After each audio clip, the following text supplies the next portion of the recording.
Okay, this question looks difficult in the beginning, but it definitely is not. There's a few vocabulary words that you need to know. And it says in the figure above, point 0 is the center of the circle, L.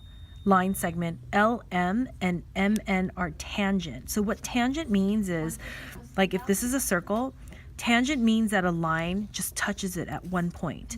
But what you need to know is that at that point, if you were to draw a line through a radius, it always creates a 90-degree angle, okay?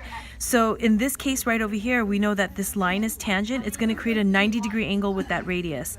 And this line is tangent on this side. It's going to create a 90-degree radius. You have to be able to teach that in order to get this one correct, okay? So now we know that this is 90 and this is 90. And when you look at this whole shape, you know that a four-sided figure, any kind of four-sided figure, a square, rectangle, any wax shape, or a circle, is a total of 360 degrees, right? So how do we find what that angle is right there? It's minus 90, minus 90, minus 60. And we're going to get 120. We know this is 120. Okay?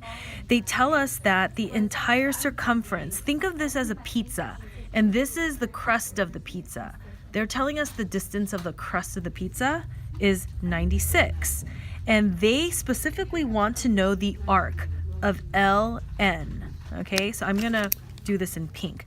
They want to know only this part. But if you think about it, that's going to be very easy to do because you already know that the total is 96. They only want this part. So now the question is, how do you figure out what the size is of this part?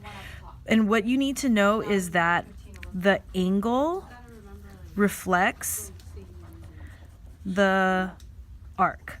Okay, for example, in this angle, it's 120. What again is the total? It's 360, right? So how many 120 degrees fit in 360, right? It's going to be 3. That means you have 3 pieces of pizza.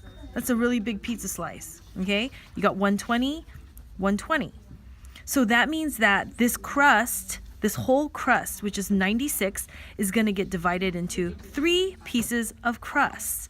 They want to know what is this crust. So what you do to the number 96 is you divide it by 3, and then you will get 32.